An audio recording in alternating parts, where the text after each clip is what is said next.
Halo semuanya, welcome to Brain Arts Talks.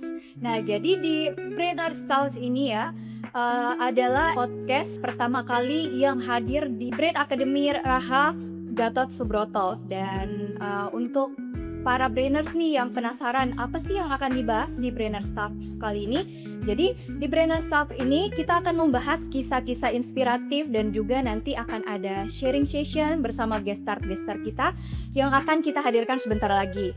Nah, di Brainer Start kali ini akan dipandu oleh saya sendiri, yaitu Fiska Evrian sampai akhir segmen nanti. Jadi semoga Brainer sekalian nih, semuanya dimanapun kalian berada, akan menikmati dan juga enjoy dengan acara kita kali ini.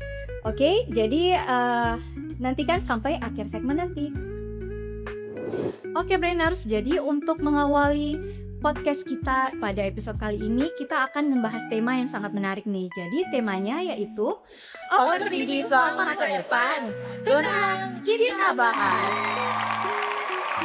Nah, Brainers, di episode kita kali ini kita sudah kedatangan para guest star nih. Jadi di sini sudah ada para guest star yang mewakili sekolah-sekolah andalan atau sekolah-sekolah favorit yang ada di Kabupaten Muna. Mungkin perkenalannya kita boleh mulai dari yang paling ujung ya. Jadi bisa diperkenalkan dirinya.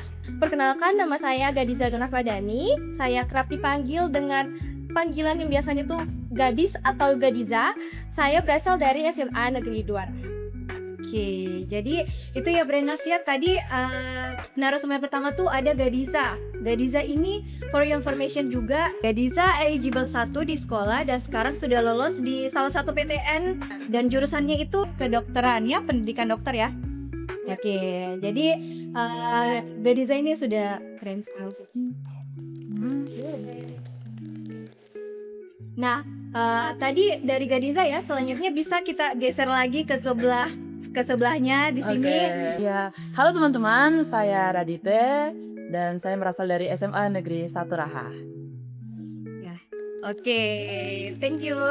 Jadi Radite di sini adalah eligible 1 juga ya, tapi dari sekolah yang berbeda tadi sama Gadiza. Dan tadi dari Radite selanjutnya kita bergeser lagi di sebelahnya nih. Jadi di sini ada Halo Brainers, perkenalkan nama saya Gina Koziadi, akrab dipanggil Gina. Saya berasal dari sekolah SMA Negeri 1 Raha sama kayak Radite. Oh iya, betul. Jadi Gina ini dia sama dengan Radite ya. Jadi dan fun fact juga mereka bertiga ini sama-sama juga jurusannya, yaitu sama-sama di kedokteran. Wow, jadi nanti pasti pada saat kuliah kalian akan satu angkatan lagi ya, dan satu menempuh pendidikan yang sama-sama lagi ya. Nah, oke. Nah, Brainers, jadi tema kita kan tadi tentang overthinking masa depan. Jadi mungkin saya ini akan bertanya satu-satu ya kepada kalian semua. Jadi mungkin dimulai dari Gina dulu nih pertama kali. Jadi kan selama menjalani proses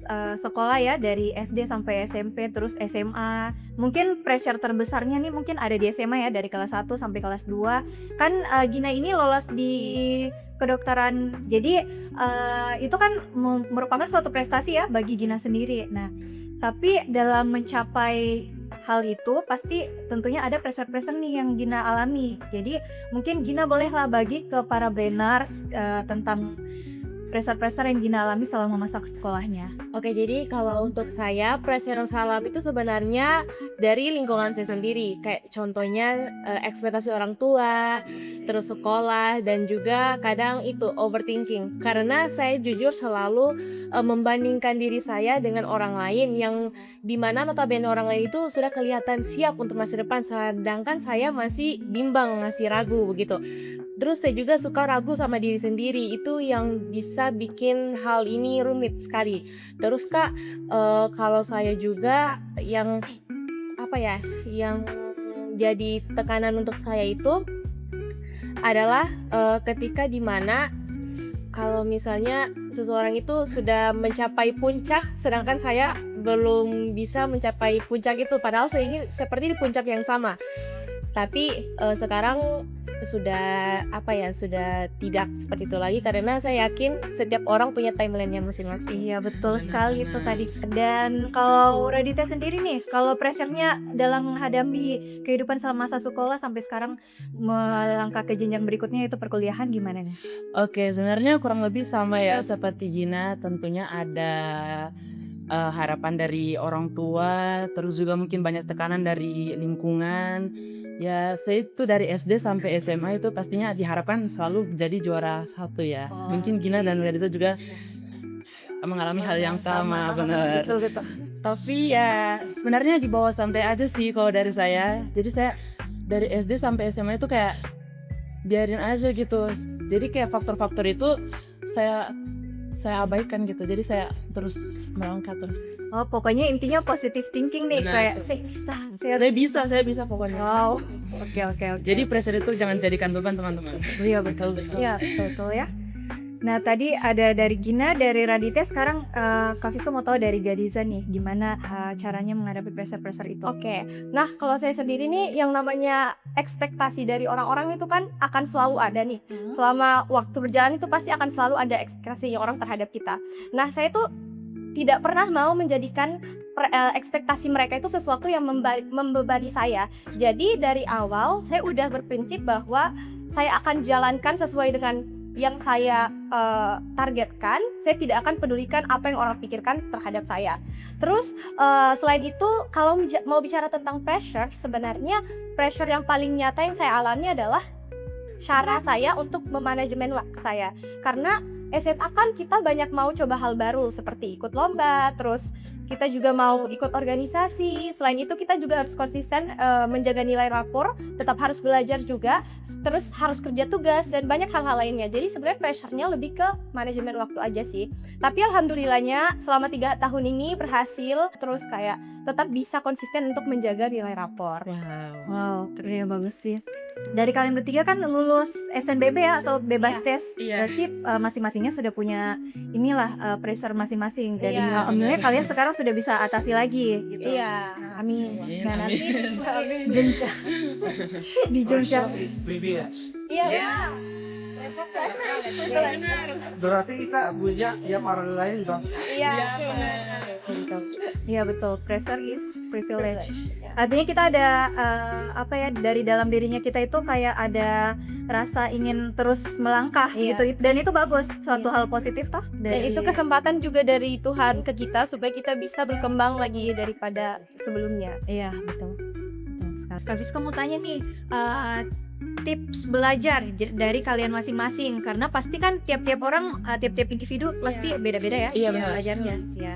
Mungkin Kak Fiska mulainya karena tadi awalnya dari Gina, sekarang mungkin boleh dari Gadiza. Tips belajarnya nih gimana? Kalau untuk saya sendiri, seperti yang dibilang sama Kak Fiska, tips cara belajar orang-orang itu kan beda-beda. Ada yang cocok-cocokan lah istilahnya. Nah, kalau dari saya sendiri itu sebenarnya ini juga banyak yang disarankan oleh sebenarnya banyak influencer yang sering Berseliweran di FYP itu juga menyarankan sebenarnya itu bagusnya adalah ada 2 metode sih yang biasanya kita sebut dengan Feynman method, sama yang kedua itu active recall.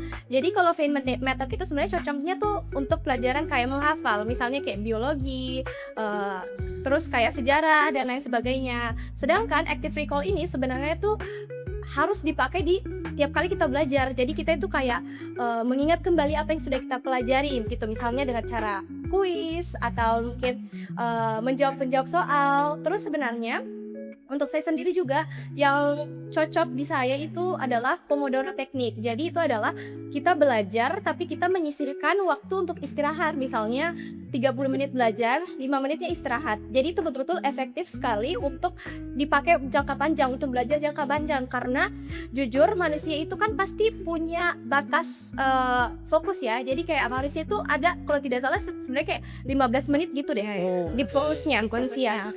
Jadi sebenarnya Pomodoro Technique itu cocok sekali. Kalau dari saya kurang lebih itu saja. Jadi keren sih. Diza tadi menambahkan insight juga ya kepada kita tentang teknik belajar ya. Tadi ada apa saja nih? Tadi Feynman, terus Feynman, Pomodoro, terus satunya active recall. Wah, 3. Oh, jadi ada beberapa metode yang bisa dipakai oleh para brainers juga nih. Jadi metode apa yang paling cocok di diri kalian masing-masing gitu ya. Oh, jadi tadi tips belajar dari Gadiza itu seperti itu ya. Iya. Oke. Bagus ya, menambah insight juga bagi kita semua. Iya betul. Nah, selanjutnya kalau dari Radite nih, tips belajarnya gimana tuh? Oke. Kalau dari saya sebenarnya berbeda ya dari Gadiza, gak ada istilah-istilah yang asing gitu ya kedengarannya. Kalau dari saya sih sebenarnya ya belajarnya saya memposisikan diri saya. Kalau di sekolah itu memang tempatnya khusus belajar, tapi kalau di rumah itu kayak saya nggak ada tuh yang namanya belajar. Kalau di rumah kayak santai-santai aja, terus kayak istirahat. Terus kalau di sekolah itu benar-benar ngepus banget tuh. Jadi kayak ngepus nilai, terus ngepus materi. Pokoknya harus paham materi itu di sekolah. Nah sisanya di rumah tinggal istirahat doang. Jadi kayak gak ada tuh istilah-istilah yang kayak Gadis sebutin tadi, nggak ada. Jadi saya belajar itu benar-benar santai, karena kan setiap orang beda-beda tuh metodenya. Jadi saya kayak ya udah gitu aja. Senyamannya diri sendiri aja. Iya, saya senyamannya aja sih belajar. Tapi alhamdulillahnya bener ya. Jadi belajarnya sekolah, ruang guru. Iya. Rumah udah nggak ada lagi. Iya, di rumah nggak ada lagi belajar. Saya belajarnya di sekolah sama di ruang guru. Oke. Jadi itu juga sebenarnya metode yang bisa digunakan juga ya. Oh ya guys, for information, metode belajar saya ini bisa membuat saya ke eligible 1 loh di Starbucks.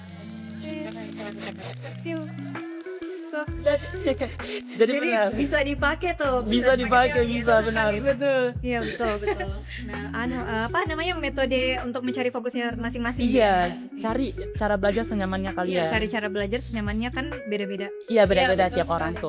Nah, Brainers tadi kan Gadiza dan juga Radite sudah berbagi tips belajar nih menurut metode mereka masing-masing. Jadi sekarang giliran Gina nih yang membagi tips belajarnya sehingga bisa mencapai SNBP sesuai dengan jurusan yang Gina inginkan. Oke, jadi kalau untuk saya itu jawabannya simpel saja. Yang penting itu konsisten. Jadi menurut saya biar kita belajar sedikit asal rutin dibanding belajar banyak namun jarang. Benar. Betul. Terus saya juga setuju sama katanya Radite kalau misalnya harus mengenal diri sendiri, cari suasana belajar kita. Karena Gadiza beda, Radite beda, saya juga beda. Kalau saya itu caranya saya harus belajar di banyak orang, harus ribut begitu. Oh iya, Iya. berarti harus butuh suasana yang Iya, bising. yang bising. Kan ada orang yang harus kayak hening. Saya tidak bisa, saya harus Unik kayak Iya, unik sih. saya harus kayak banyak yang lagi ngobrol cerita. Saya bisa belajar, saya bisa menghafal materi ke dalam kepala gitu. Iya, betul.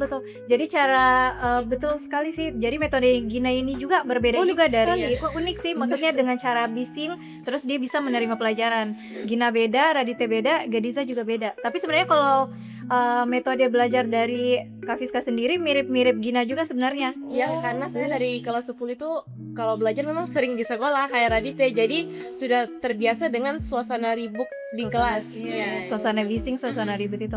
Iya, betul. Jadi kalau Kafiska tuh metode belajarnya dengar musik. Jadi dengar musik sambil ada dikerjakan sesuatu sambil belajar gitu. Multitasking. Iya, jadi pelajaran tetap bisa tercerna dengan adanya bising-bising dan backsound itu. Oh, sama satu. Saya juga kalau belajarnya itu harus ada jamnya. Subuh Oh iya, betul. subuh saya kalau iya, subuh iya, sih betul, waktunya betul. juga ya waktunya. Ada Perhatikan waktu. waktu. Kan ada orang yang kayak belajar dulu terus tidur. Saya tidur dulu terus belajar. Gitu. Oh iya, betul. Jadi ada waktu. Iya. Kalau Gina di waktu subuh ya betul. Kafiska kayak recall memori kembali. Jadi kalau cara belajar Kafiska di malam hari, misalnya sehabis sholat maghrib jam 7 malam sampai jam 9 atau jam setengah 10. Jadi ada alokasi waktu itu gitu. Jadi untuk proses belajar mengajar, untuk proses belajarnya sendiri. Nah, berarti metodenya kalian kan beda-beda toh masing-masing, tapi alhamdulillahnya bisa mencapai sukses yang seperti kalian ingin. Sukses. Ada yang yang kalian nonton nggak sih yang Ada podcastnya yang bagaimana mau sukses? bagaimana mau terlalu banyak, sukses. kalau Sukses terlalu teman-teman. banyak tapi gitu. Kak Fiska nih ada pertanyaan lagi nih yang masih relate juga sama anak kelas siswa kelas 12 yang ingin mencapai masa depannya lagi. Jadi kan dalam proses mencari jati diri kalian gitu, dalam proses menempuh pendidikan kalian pasti ada hambatan-hambatannya Iya. gitu. Iya. Kayak misalnya ada problem dan juga masalah-masalah yang akan dihadapi gitu. Dan juga efeknya pasti ke diri kalian sendiri, kayak misalnya stres gitu Iya, dan betul. juga malas Iya, gitu. Iya. Jadi Kak Fiska mau nanya nih, cara kalian mengatasi stres atau malas dalam proses belajar selama kalian menempuh pendidikan di sekolah itu bagaimana? Oke, sekarang tadi dari Gina, dari Gadiza sudah, mungkin sekarang dari Radite. Oke, sekarang dari aku ya. Oke. Oke, kalau misalnya lagi stres atau lagi malas pada saat proses belajar ya, jadi saya tuh larinya ke 3 hal. Kayak yang pertama itu makan makanan kesukaan. Yang kedua adalah tidur. Jadi biar refresh tuh otaknya. Dan yang ketiga adalah main game. Oh. Nah, biar santai tuh, biar gak pusing terus mikirin pelajaran. Tapi works lah teman-teman. Jadi setelah itu ya langsung belajar lagi tentunya. Jangan keasikan terus, kasihkan makan, kasihkan main game, kasihkan tidur. Ya enggak. Jadi harus larikan ke 3 hal itu. Misalnya nih, kalau lagi capek ngerjain tugas atau lagi capek belajar, biasanya supaya self reward nyari makan makanan yang enak. Oh iya, kalau makanan kesukaannya Radite pada saat self reward tuh biasanya apa? Apa ya? Aku sih suka makan yang asin-asin ya, mungkin nasi padang kali. Oh, nasi padang ya. Terus kalau dessertnya biasanya beli ice cream. Oh iya, kayak Bener-bener. menyegarkan pikiran kan Iya, ya. benar. Gitu. Iya betul. Yang Radite bilang stress release-nya tuh dari cara makan dan juga tidur. Mungkin umumnya orang mengalami seperti itu karena Kak Iya. Fiska sendiri juga pun begitu. Larinya pasti ke makanan, ke tidur atau hal-hal Benar. lain-lainnya gitu. Oke, jadi kalau Radite tadi seperti itu kan Iya. cara stress release-nya dalam menghadapi stres dan juga rasa malas itu. Nah kalau Gina sendiri gimana tuh? Menarik ya Kak pertanyaannya. Oh sangat relate ya? Sangat relate Kak. Iya. Oke, jadi mungkin ini disclaimer dulu ya, mungkin Oke. agak gimana gitu ya. Untuk brainers mungkin yang kalau overthinking larinya ke self harm, kan sekarang Gen Z itu kebanyakan self harm ya. Terus cara bangkit dari supaya tidak self harm itu sebenarnya kita itu harus punya prinsip fokus ke hal yang bisa kita kontrol. Benar, Jadi benar. Betul. kalau di luar kendali kita biarkan saja gitu. Jadi fokus di hal yang bisa Gina kontrol sendiri Iya, ya, supaya betul. tidak terus-menerus kayak berlarut-larut Iya. masalahnya berapa gitu. Terus kalau bisa itu dikomunikasikan, ngobrol sama sahabat, Nah, ya betul. terus keluarga dekat. Karena kalau misalnya dipendam itu pasti overthinkingnya akan merambat kemana-mana. Jadi hal yang terpenting itu adalah jangan dipendam. Itu Iya, sih kalau dari betul. saya. Jadi kalau stress release-nya Gina tuh membagikan kepada sahabat terdekat atau teman-temannya mengenai problemnya atau apa yang sedang dialami itu ya. Dan itu works di Gina. Works sekali Kak. Oke, jadi ya masing-masing orang kan beda-beda. Jadi cara sembuhnya juga beda-beda, cara stress release-nya juga beda-beda. Beda-beda ya. betul Oke, sekali. Gina terima kasih. Oke, selanjutnya kita ke Gadiza nih yang ingin membagikan cara mengatasi stres atau stress release-nya tuh kayak gimana? Oke, ini mungkin sedikit sharing juga ya teman-teman. Saya pernah nonton konten dari Maudy Ayunda, itu seorang artis ya yang terkenal. Dia juga orang yang fokus sekali di dunia pendidikan dan dia itu salah satu inspirasi saya juga. Oke. Nah, dia tuh pernah bicara tentang cara mengatasi stres dan itu saya aplikasikan juga. Kan tadi pertanyaannya tentang cara mengatasi stres itu seperti apa. Yang paling pertama itu adalah kalau dari saya itu adalah knows your body signals. Jadi kita harus tahu dulu nih ciri-ciri kita kalau lagi stres itu seperti apa. Misalnya kita jadi tidak fokus atau apa. Jadi saya tuh mengenali dulu, oh ini saya kayaknya tidak bisa masuk ini pelajarannya, atau saya lagi kayak hampa sekali karena saya lagi stres. Berarti saya langsung memposisikan diri saya kepada tips yang kedua nih. Nah, tips yang kedua itu adalah mengetahui apa yang kita enjoy. Misalnya kita tuh enjoynya misalnya jalan-jalan atau kumpul sama teman-teman dan lain sebagainya.